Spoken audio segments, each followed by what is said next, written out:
everybody. Happy first Friday of April. Thank you for tuning in today. I have a really awesome guy that is going to be putting on some really amazing tunes for everybody that's tuned in at home. We have got Marty O'Reilly in the house, the virtual house. How we doing, Marty? Good. I almost forgot the wine, so I had to run over to the fridge and get it really quickly before we started. And what do you have? Do you have butter or jam? What do you? I have the butter Chardonnay. Heck yes. So do I. I have quite the heavy pour. Yes, you do. It's Friday. It's Friday. So cheers to everyone tuned in. If you would like to also pour yourself a heavy pour, a heavy glass of Jam Cellars butter or jam or toast, any of our easy to love wines, go to jamcellars.com/buy. And in the meantime, just kick back, and we're going to ease our way into the weekend over here on the West Coast. It's not quite the 5 o'clock hour yet, but we're making our way there. So work week's almost over for all of you with the 9 to 5 jobs. And either way, this is just such a fun experience, and it's really great during this pandemic to have this option, because I don't know what they did 100 years ago with the Spanish influenza. But this is amazing, like having this version of a concert when we don't have the other option. So thank you, Marty. My pleasure. Thanks for having me. All right, so let's just go ahead and get right into the first song. What are we going to be listening to?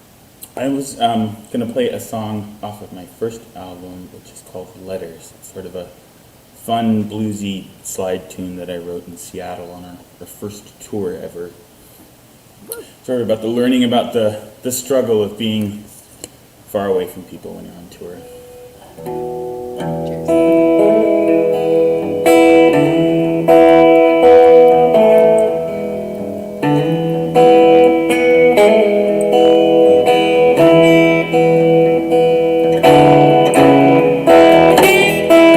Wrote me a letter late last night. On the back of a photograph, black and white. Her sweet face beneath a redwood tree left me with my worried mind, my worried mind and me.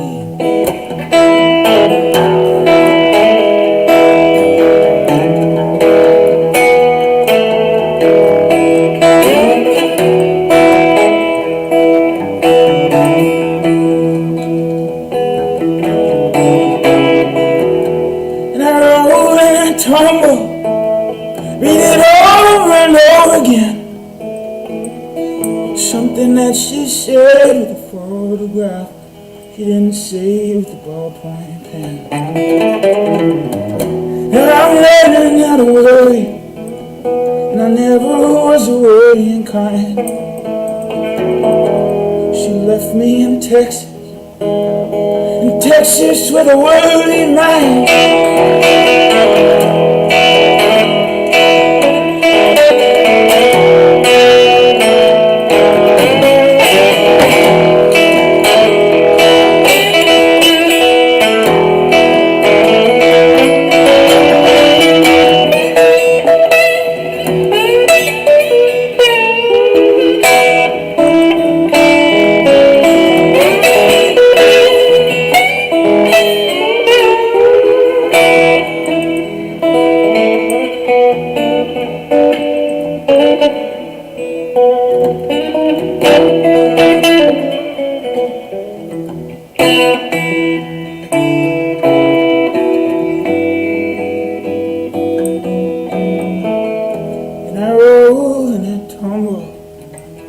Read it over and over again.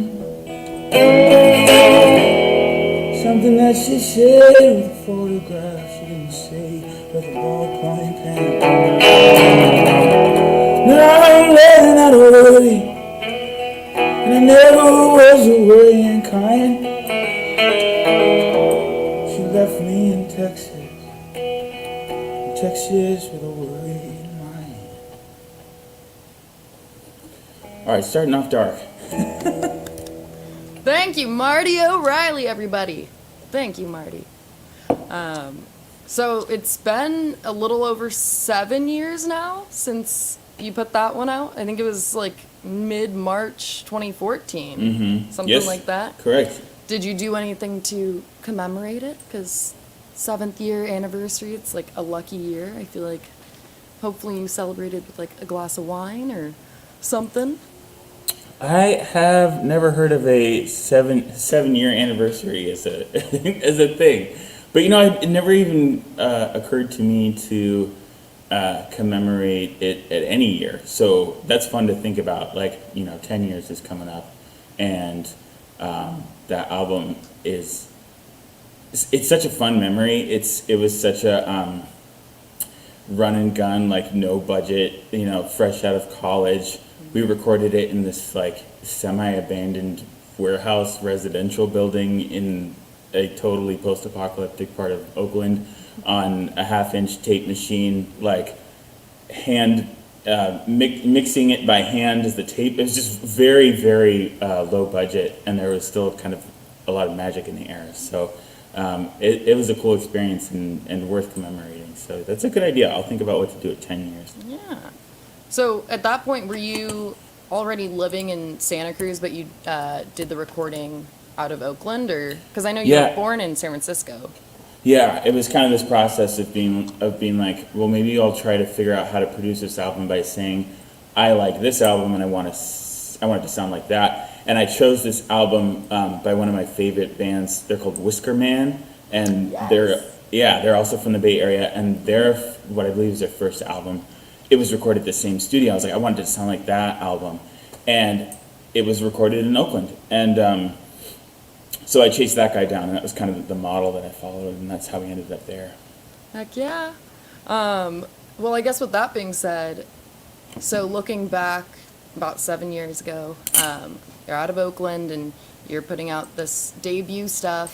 How do you think your music and your creative process has kind of evolved over the past nearly a decade? I mean, you got your first guitar a while before that too, but how do you think over the years it's evolved, but then specifically over this past year, what have you done to kind of adapt? And so I have a new album coming out soon, and one of my favorite lyrics on it is probably the most simple lyric, and it just says, year after year, I think I've got it all figured out. And that's kind of how I felt my entire career. It's just like, we were chatting a bit earlier. I always think I sort of have my process dialed and I know what I want to do. And that's true, but it also just changes over time. And so like over I think we've been a band for maybe 8-9 years, something like that now. And my process is like, I've always feel like I've got it totally figured out, and it's constantly changing. And but that's a good thing, because I struggle a lot with writer's block, and sort of being able to change how I think and approach things is one of the things that allows me to keep making stuff. And so back then I was like writing songs that were stories with characters in them, sort of embodying the things that I was feeling and thinking about. And now, flash forward a few albums later, and I'm trying to focus more directly on being a direct presence in my own emotions and simpler imagery. And I'm also started at the point after all these years of kind of missing the things I was doing back then. So I kind of see myself rounding the corner back to those sorts of things. And do you have like a sort of formula that works for you now? Like at this point in time, is there like a time of day or a way that you go about, jotting down a plot or a line of a song? How does that work for you at this point in time? I'm coming out of a phase of like barely writing a song in 2 years, and that being like pretty like painful, honestly, because it's just the work that you do, it brings you so much joy, and to not be able to do it, and I could go on about that. But the sort of trick that I'm focusing on right now, it's not an easy one, but it's a consistent one, is just anything is better than nothing. And so a lot of stream of consciousness type thinking.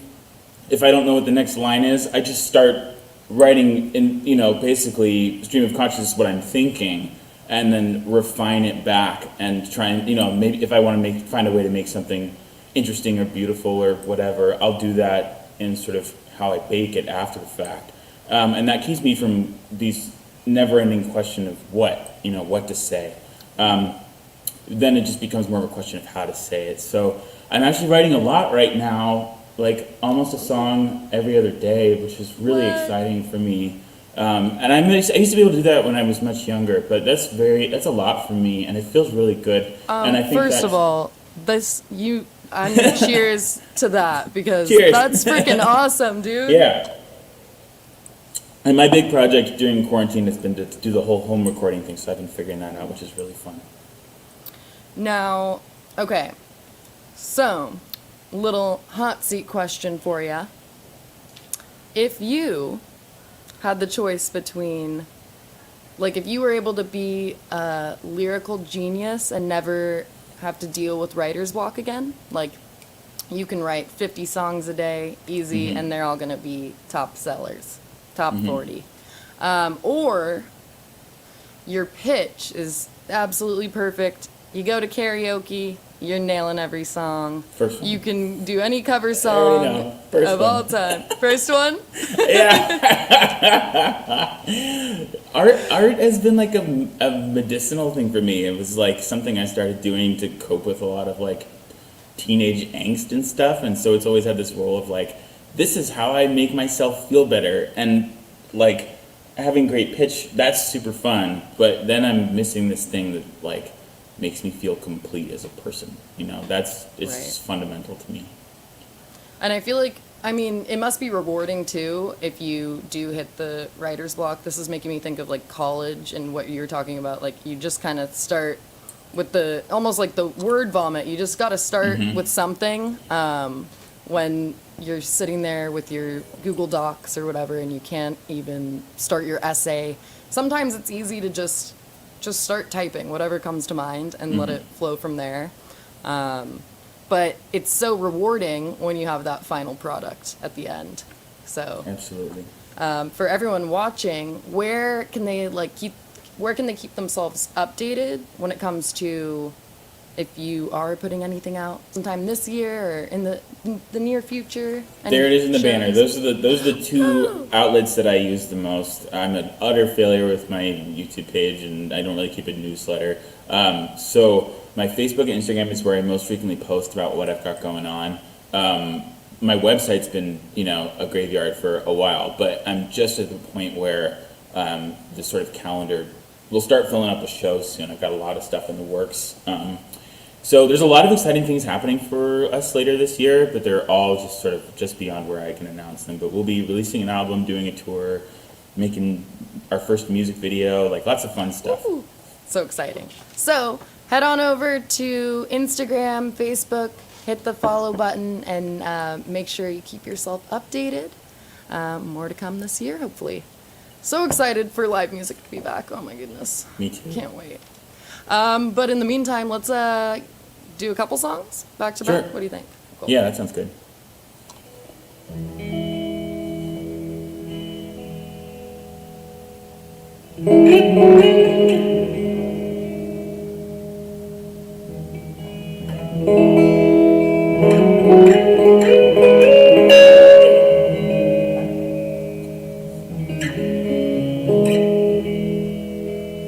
Lanterns and silent bells, suspended above the blue river. Clockworks around,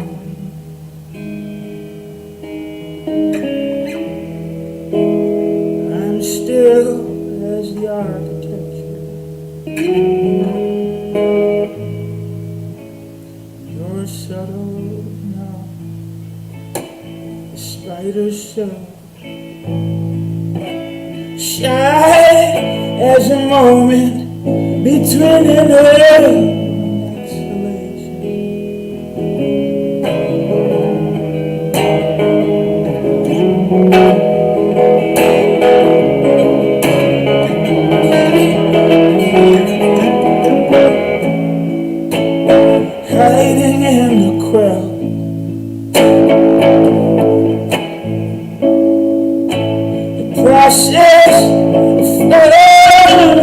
destination.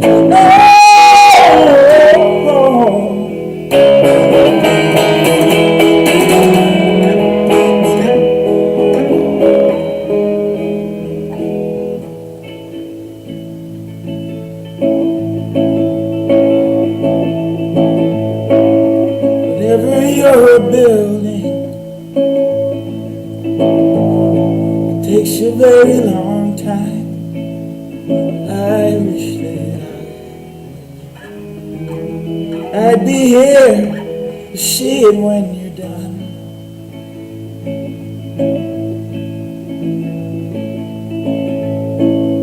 At least I get to witness all of your gorgeous trials and errors.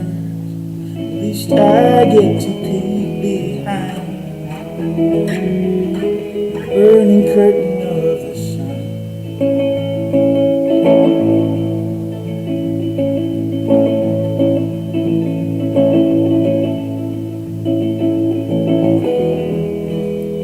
Oh, no, no. Oh,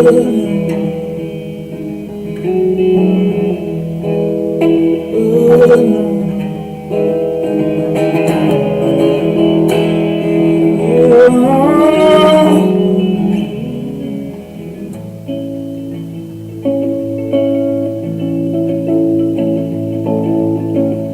Whatever you're building,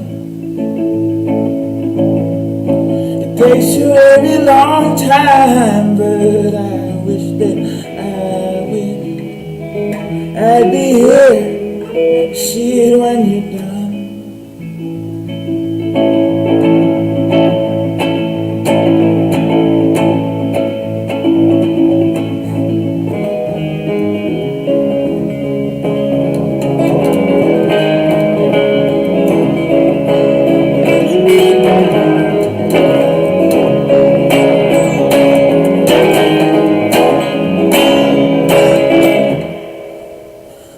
All right. See, I'm getting some notes that I'm peaking here, so I'm gonna try and fix my volume.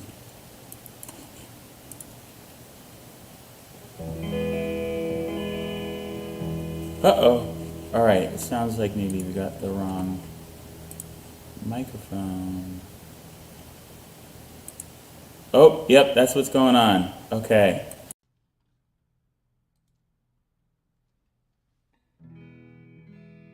All right, so that might sound a lot better. Basically, the software was accidentally using the microphone in my computer rather than my nice microphone sitting right here.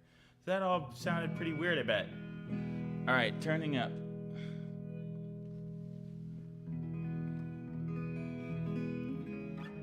All right, we're doing 2 songs. That's right. Okay. I'm going to switch guitars here real quick.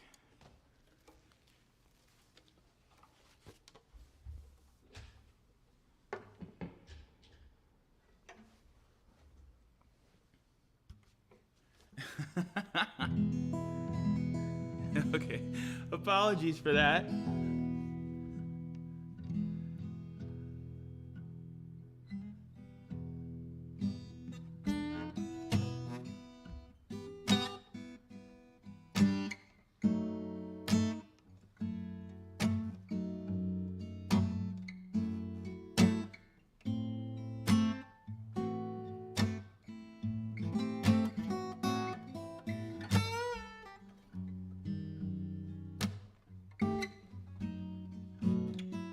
I'm staring across the deck up at the captain's daughter,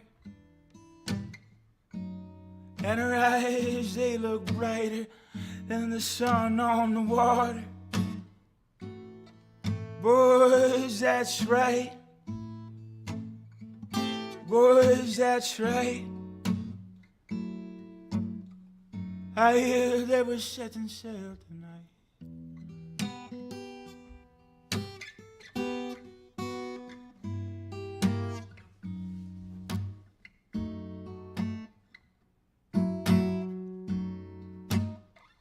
She lets me look just from a distance, and she won't speak to me.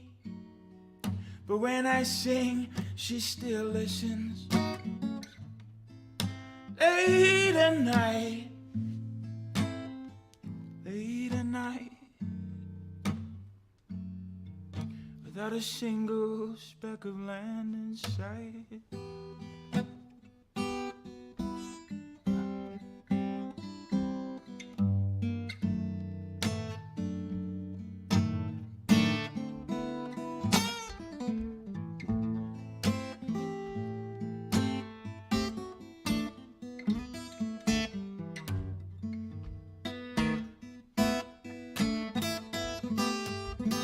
But her dress was bright green and embroidered.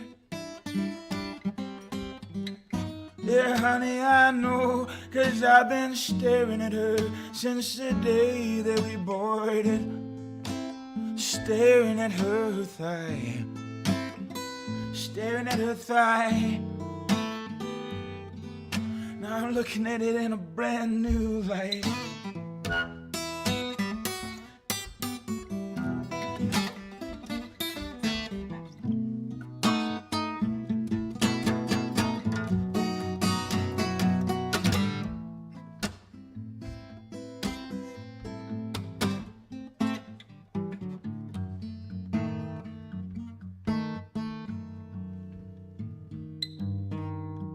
See, first it was in the heat of passion,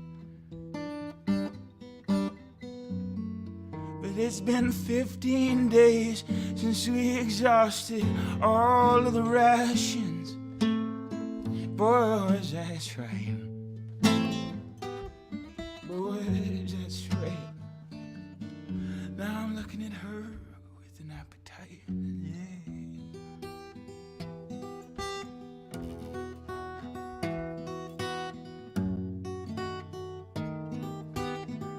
Yeah. I wanna make her mine.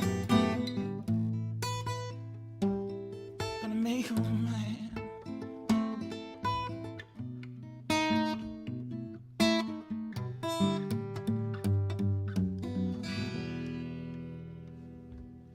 All right. Hopefully that sounded better than before. Woo! Doing great over there, Marty. Thank you. Thanks. I forgot to check the comments. I can see some of the people. Oh, yeah. And Graham Let's- Patzner from Whisker Man is here with us. Oh, hi, Graham. I'm trying to think. It was like rather recent when I last hosted him. So, what's up, Graham? I'll take a sip for you. Graham had to endure the dad jokes that I tend to say throughout the show. Now, I do have a few for you, Marty. Did Dad you know jokes? that? Yes. Are you ready? Great. Yes, I'm ready. Well, so you got your first guitar at 15, right? Yeah, probably. So you're kind of like an expert when it comes to guitars, and you know a lot about them, right? Well, the thing is, there's a lot of guitar nerds in the world, and I'm not like a total nerd, so there's a lot of people that haven't played half as long as I have that know a lot more about guitars. That's fair. Well, okay, so what did the guitar say to the little ukulele? What? Uke, I am your father. And now you take a sip. I'm sure Graham remembers. Cheers. Cheers. Happy Friday, everybody. Check us out at jamsellers.com/buy and check out Marty's music at the links that are posted below. It's almost the weekend. If you're on the West Coast, we're almost at that 5 o'clock hour. And that being said, if you're feeling tipsy, venture over to the virtual tip jar. Link also posted below. Just go on to Venmo at Martin-O'Reilly. I don't think there's an apostrophe in that, right? Okay, cool. Or paypal.me/Marty O'Reilly. There you go. Because this is so awesome. And I mean, I've been doing this hosting artists for about a year now. Or, yeah, pretty much a year. Because we've all had to shift into this virtual platform when it comes to concerts. And it's just amazing that everyone, including yourself, continue to do these live streams and putting music out and just interacting with fans, even though it's virtually happening. It's just important to a lot of people because I think music is such a powerful force in this world. And I think we were chatting about this a little bit earlier, just how music, like as an artist, I'm sure it's really powerful delivering those lyrics on stage or in a release and kind of putting yourself out there. But what's it like having that sort of interaction in a crowd or, on the internet and having people say, hey, this song that you put out really stuck with me and here's why, and I really related to it. Like, what is that like for you as an artist? Because we, as audience members, see the other side of it. You mean like in the sense of comparing in an online sense versus a normal show, or just in general? Just in general, like people giving you that feedback, like, hey, this song really was important to me and really helped me through a tough time, or yeah. I mean, obviously it feels great, and it's like even hearing it once is so valuable, and I feel like for me and I think most artists, there's this constant voice in your head telling you that you're a fraud and that everything you're doing is just fake, and it's the silliest voice, because it's such a emotionally vulnerable thing that you're doing, like it just keeps getting in the door. And when people sort of confirm that, it lets you know that it's real and that what you want people to feel is they're actually feeling it. And so like there's this part of me that's always, you're sort of like bashful and you don't really know how to say anything other than thank you. And so sometimes I feel like I can come off as underappreciative in those moments. But the truth is that, like, they keep me from convincing myself that I'm a fraud. Like, they keep me going in a very real sense because, like, if I didn't feel confident that what I was doing was valuable to whatever amount of people, whether it's 10 or 100,000, like that, I wouldn't still be doing this otherwise. Right. Well, we all appreciate you. Everyone who's watching, I'm sure, also appreciates you. If you're watching, check his music out on your preferred major music platform. It's on Spotify, Apple Music. You're not on. Are you on YouTube yet, or no? With videos? I am, but I don't have a lot of fun content. My big goal this year is to improve that. So my albums are on there and stuff, but I'm planning on like using it more and posting more fun stuff there. Heck yeah. Love it. Don't worry, there's going to be more jokes, Marty, like later on. Okay. But Do you have any banjo jokes? I do, but Okay, good. I say let's do a song and then you can hear a banjo joke. Okay. Because in the world of like music jokes and dad like music jokes, the banjo ones are, I think, sort of the reigning champions. All right, what are we going to be hearing, Marty? Well, by the way, the set list that I gave you beforehand is completely out the window now because I know. I didn't put it in order myself, so now I'm just going to do what I feel like. This is a cover, and I got it from one of my favorite musicians who's sort of like an undiscovered secret. This guy named John Vandiver, who was a really wonderful blues guitar player from Texas back in the 80s, who died before he ever became famous. And he did a wonderful version of this song, and I've always loved to play it, so I'm going to play it today. And it's about rainy days, which it's not today. It's a beautiful blue sky in Santa Cruz right now.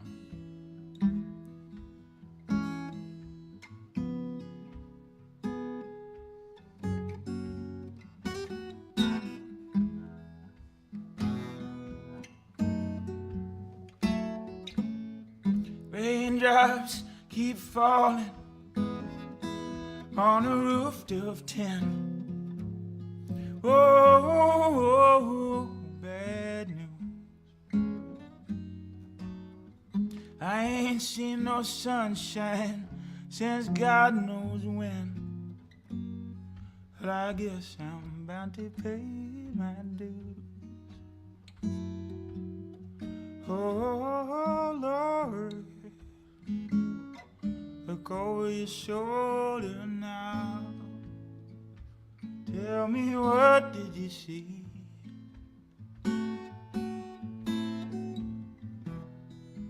Yonder come the blues, running right after me.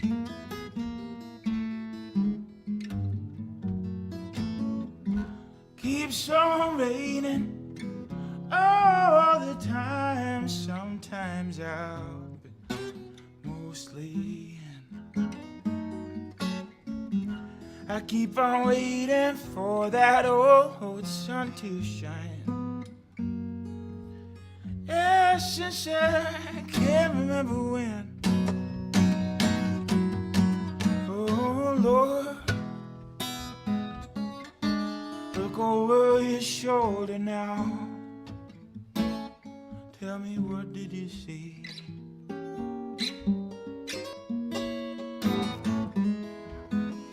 Yonder come the blues, running right after me.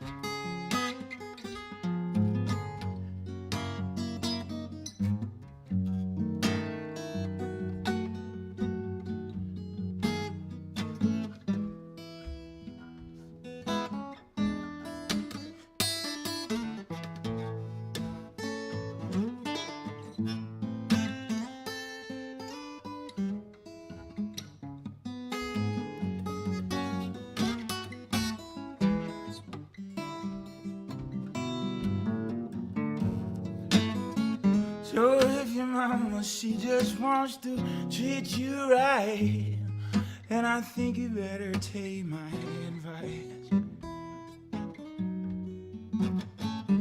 Don't you go pussyfooting around late at night. 'Cause if you do so, you better think twice. Oh Lord, look over your shoulder now. Tell me, what did you see?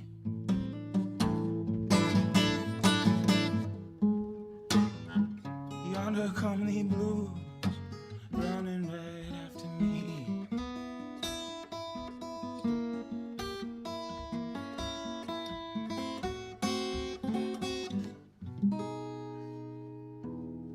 That was a slightly jazzier chord than I intended to end with. That's cool. I like it. Thank you, All right. Marty.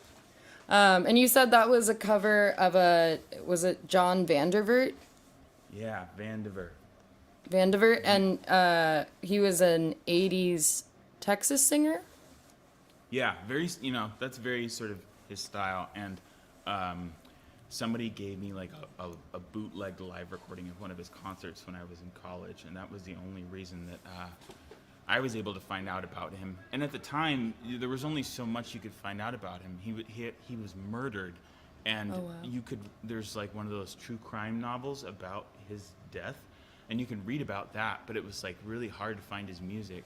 And so one of my bandmates at the time, my buddy Sean Karskadin, we both like fell in love with this guy's music, and I think he managed to like track down John's daughter on Facebook and connected. What? And was like, hey, we want to share his music and help out however we can. And it was just kind of cool. I think you can kind of find his music now. I think it might even be on Spotify, but it was really sad when you couldn't find it, and now you can, so that's a good Wow. thing. So look him up, John Vandiver. Dang. Wow. I love true crime. I've like always been obsessed with it since I was really little. I was like just super weird in my room watching, I think it was 48 Hours, Hard Evidence was like the first one I got into, and then of course all the others, and then Criminal Minds, and I still love it. If you're into true crime, Marty, you should listen to the I can't pod. connect with you on this one. What? I don't really know what it is exactly. Okay, listen to one podcast episode of well, okay, so the like phrase is stay sexy, don't get murdered. I don't know why I'm blanking on the name of the podcast right now. It's one of my favorites, but I'll get back to you on that one. That'll pop up. But on another note, what did the guitar and the banjo name their daughter? Banjitar? I don't know what. Amanda Lynn. Oh, got it. Nice. Wow. Okay, I was expecting a little more out of you. Thank you. I was looking for the word banjo inside of mandolin more, I guess. I don't know. What did the banjo say to the stressed out guitar? What? Dude, don't fret. Thank you. Oh, you like that one. I thought you were going to say tune out. That's good too. All right. Cheers, Marty. Cheers. Happy Friday. Happy Friday, everybody.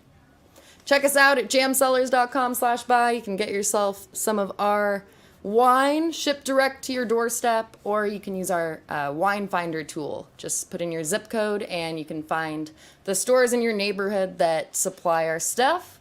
And then definitely check out the links we've been posting throughout today's show, which will get you in the right direction when it comes to finding Marty's music. And hit the follow button on Instagram. It's at Marty O'Reilly Music. And then, of course, if you're feeling tipsy by the end of today's show, then venture over to Venmo or PayPal. Links below. And thank you, Marty. What do you say we do another back-to-back little set? Sure. And Cool. before I forget to mention it, I have a story about you guys that I want to tell before we're done today. So remind me later. Okay. Okay. Yeah, disregard that set list. I'm switching it up. I'm changing it. I want to yeah. play a new song, one that's going to be on the new record coming out. And this one's called Stop Motion.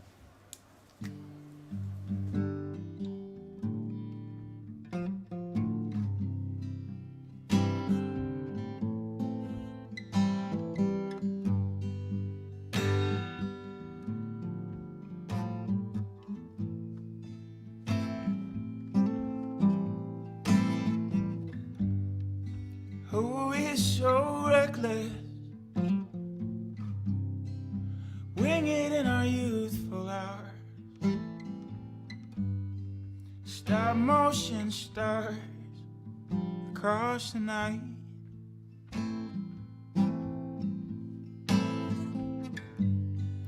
Who is so self-assured? Captain in our bottled ships with gullible hearts, leaning toward the light. Honey, are we still the young ones that we used to know?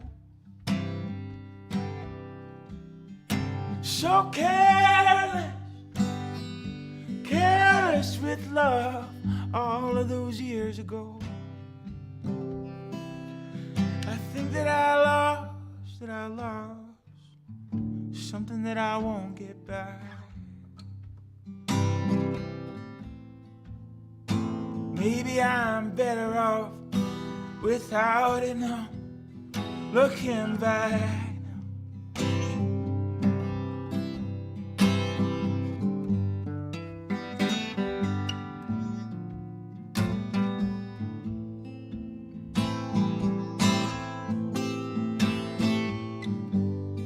Honey, will you be my host when I come home again?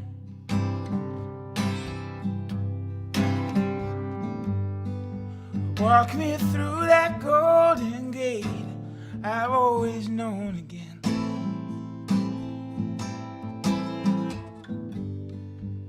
Sit with me and remember what has always been,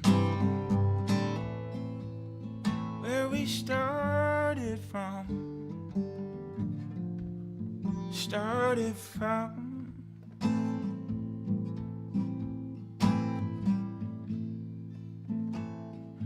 Year after year, I think I got it all figured out now.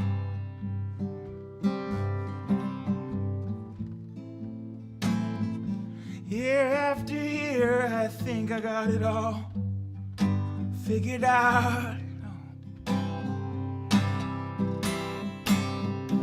Honey, are we still the young ones that we used to know? So careless, careless with love all of those years ago. I think that I lost something that I won't get back. Maybe I'm better off without it, looking back. Maybe I'm better off without it, no, looking back.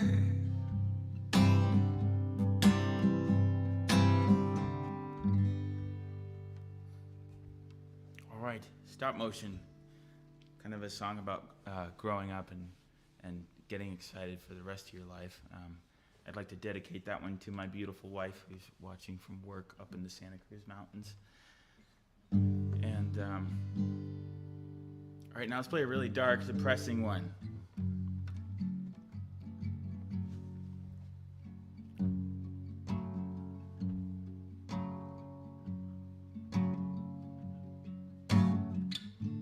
By the way, I'm reading the comments if you comment, and if you're tuning in, like, let me know where you are in the world. It's really fun to see where people are watching from. It also lets me know that you're here with me.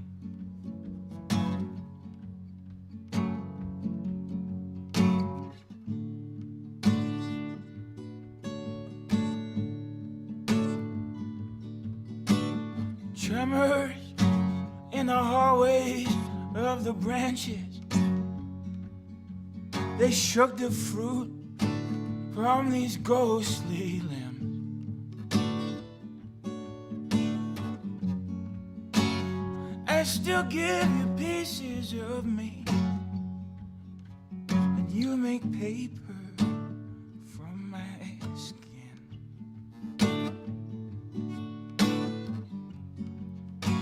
And if you write me letters, they still read as if you spoke.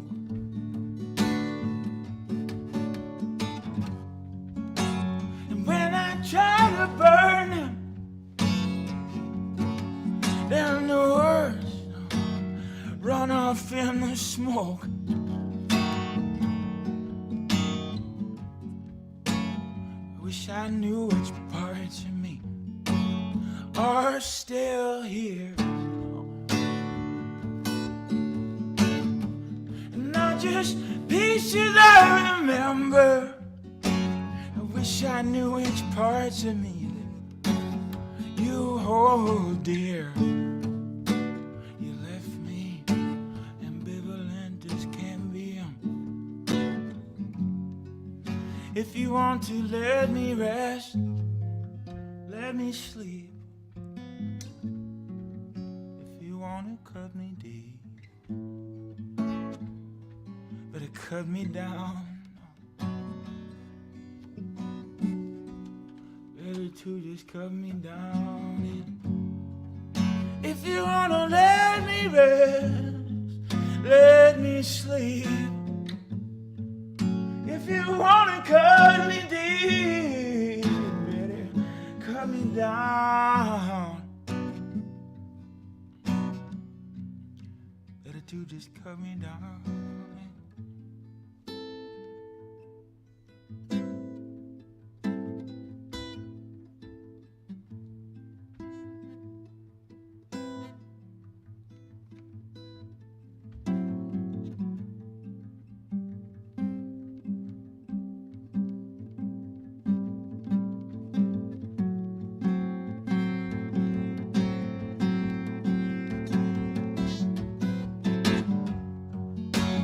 Wish I knew which parts of me are still here. Not just pieces I remember. Wish I knew which parts of me that You, oh dear, you left me ambivalent as can be. If you wanna let me rest, let me sleep.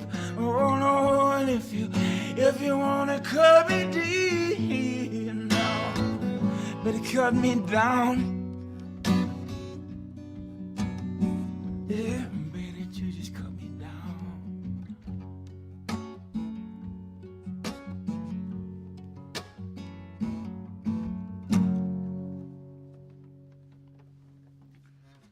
All right. Woo! Thank you, Yeah. Marty O'Reilly, everybody. And that was, oh gosh, I feel like I'm gonna butcher the pronunciation. Let me try. Cambium? Yes. Okay. At this stage, I was writing a lot of songs by like learning about something, and then writing a. You know, it can be really inspiring to be studying something and then sort of taking notes about what you're learning and making a song out of it. And my fiddle player Chris had given me this. I can't remember whether it was like a poem or lyrics, but it was a similar concept but different words. And I was like, maybe I could turn this into a song. And so I was reading, and it had this like tree theme. And so I was reading about trees, and I discovered that cambium is this like cell in the wall of a tree that can either become part of the inner wall or the outer wall, and sort of this introverted, extroverted sort of. You know, I thought, what a fun little metaphor. So that's kind of where that came from. Did you learn that stuff when you were doing environmental science? Yeah, I didn't come Stanford? across that particular word. That felt new to me at the time, but that was definitely similar to a lot of the stuff that I was studying.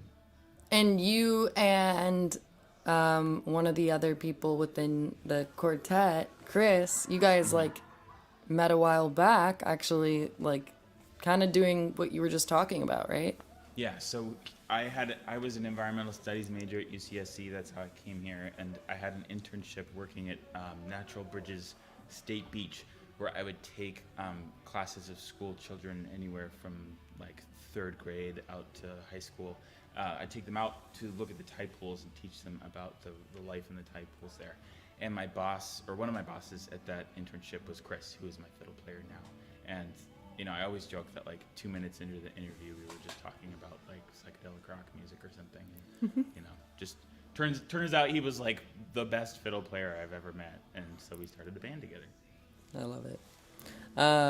Now, okay, so let's say, now you can answer this either individually or to kind of capture the essence of your band, whichever you prefer. But let's say you all of a sudden have a camera crew following you or you guys around, and all of a sudden there is a reality TV show and it's about your life and it's on MTV.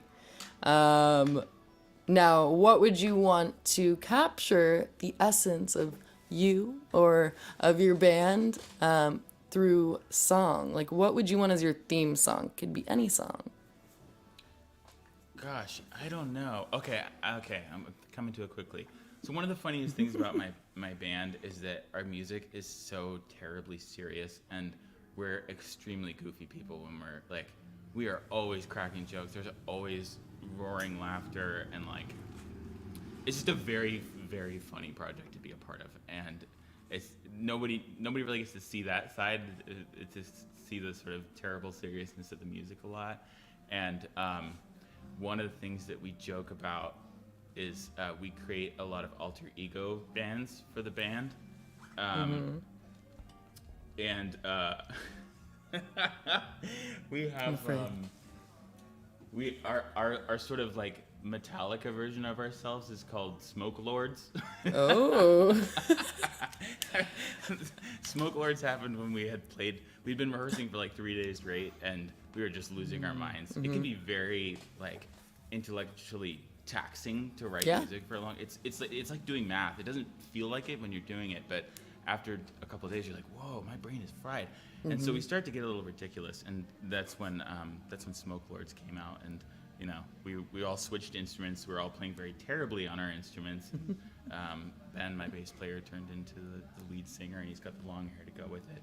And then we were practicing way up in the mountains, and this, of course, was the moment that we looked up, and there were two sheriffs that had arrived and were watching us through the window and they're hearing us play this sort of Smoke Lords music. When we had to be like, we'll turn it down. We're really sorry. And also, our band isn't actually that bad. We just need you to know that we're a good band, not a bad band. It's just... But anyway, I think the theme song would maybe be a Smoke Lords song. Okay. You're like, officer, you can write me a ticket. Honestly, I don't care as long as you just tell me that you will listen and actually think my music's good. That's not my real music. Okay. I like that story. Now, was that the same sort of property where the antique stove incident occurred? No. And it was a similar one, which is why this is funny. So you had done your homework and you had read about a story where basically when we were recording our album Stereoscope, it was in this really beautiful recording studio that was like a handmade wooden building in the middle of the Santa Cruz Mountains. And it's on this property where there's a bunch of like people that live on the property. They're all kind of like middle-aged dudes who are artists. And Okay. and they're all brilliant and they were really welcoming. But the funny thing was that they didn't quite understand that like the sort of boundary sort of things. So like we'd be recording and there would be a guy that would just wander in the studio and just start microwaving a burrito, and we'd be like, "Guy, you need to go." Like it was just a very silly experience in a lot of ways. Mm-hmm. And one of them, they had this antique stove, and on the last day that we were recording, which is very stressful. It's like you need to finish up everything that you need to finish up, and you've paid for your time, and you need to get it done, or you're gonna have to pay for another day. And there was a gas leak in the stove. So basically, we had to get through the whole day in sort of this like Chernobyl-esque style, like running in and out, taking turns into the studio and weathering the gas leak. And we're all like getting headaches and like I think somebody might have puked. Was it you? We managed to get a refund for that day, so that was great. Oh my gosh. But yeah, that was when Stereoscope was recorded. Wow. Yeah, I have a vintage stove at my place, and I understand the struggle. They work very well until they don't, and then you have to find someone that knows what the heck they're doing, because they're not quite as easy as your new modern stove or oven to fix. You can't really Google it. Yeah. It's a little dangerous. I want to address David Carr in the comments and let him know that I miss playing with my band too. I'm sorry I can't pull off the epic jams by myself. And no, I will never, ever, ever have just a soul patch because my wife will leave me. And that's an answer to that question. Oh my goodness. Wait, so is David a pal of yours? I'm just reading along. I mentioned that I'm trying to read the comments. I asked people to shout out where they're at, but so far David's the only person that's responded. So well, I say we cheers to David. Oh, yeah. I'm gonna have to refill a little bit. Cheers to you, sir. Wherever you're tuned in from, where are you watching from, David? Let's see. David says, "Feed my soul, Marty." Said that earlier. All right, well, David, your request will be granted in a sec here, because I think we're going to close the show out with the final song. What do you say, Marty? Sure. What are we going to be hearing? Switch guitars again here. When I do solo shows, I like to start with a gospel song. I'm not a religious guy, but I love gospel music. And I didn't do that today, so I thought maybe I'd close with a gospel song. Sweet. And this one's called Lighthouse.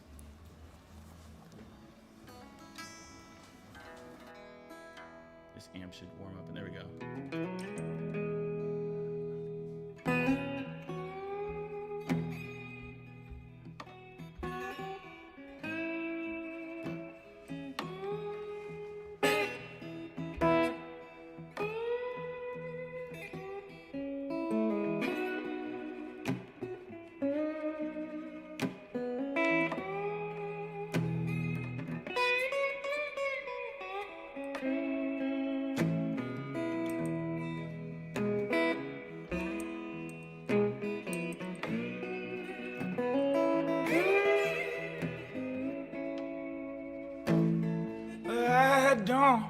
don't got religion, and I ain't ashamed. Let your light from the lighthouse, let it shine on me. Yeah, let it shine on me. Let it shine on me. Let your light from the lighthouse, you gotta let it shine on me.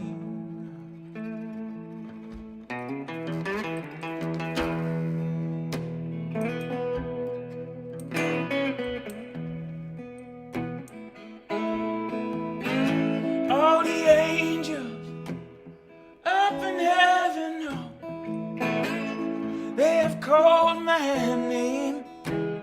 Let your light from the lighthouse, let it shine on me. Let it shine on me. Let it shine on me. Let your light from the lighthouse, let it shine on me now.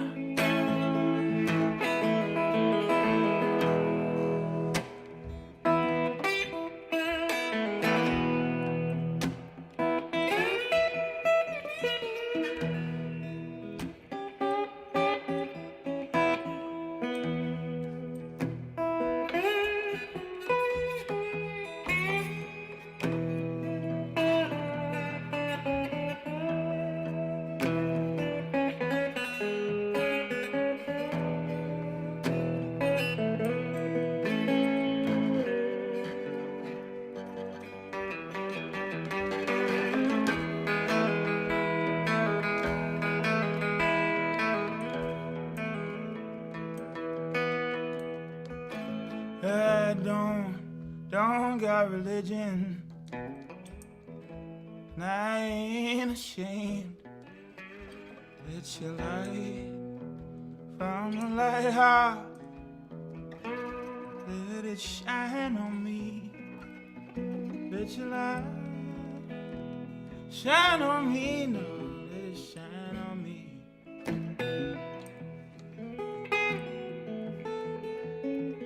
Let your light from the lighthouse, let it shine on me.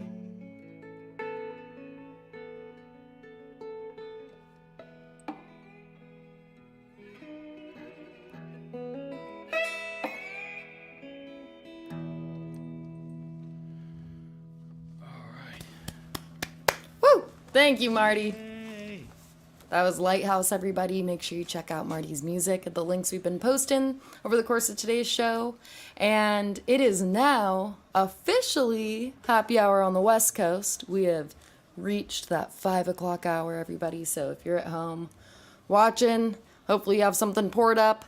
Happy first Friday of April. And before we head on out of here, because that was a sort of religious style song, we are approaching Easter. Now, here's one last sipperoo for you, Marty. Okay, you ready? Yeah. So, Arnold Schwarzenegger joined an Easter egg hunt, but he kind of sucks at hunting for the Easter eggs, so he didn't get a single one. And so his secretary asked him, well, Arnold, does this mean you hate Easter now? I mean, you kind of suck at this. And Arnold shakes his head, and he just says, "Hasta la vista, baby." With that being said, if you celebrate Easter and you're tuned in today, happy Easter. Happy weekend, everybody. Cheers. Cheers, Thanks, everyone. Marty. Thanks for listening.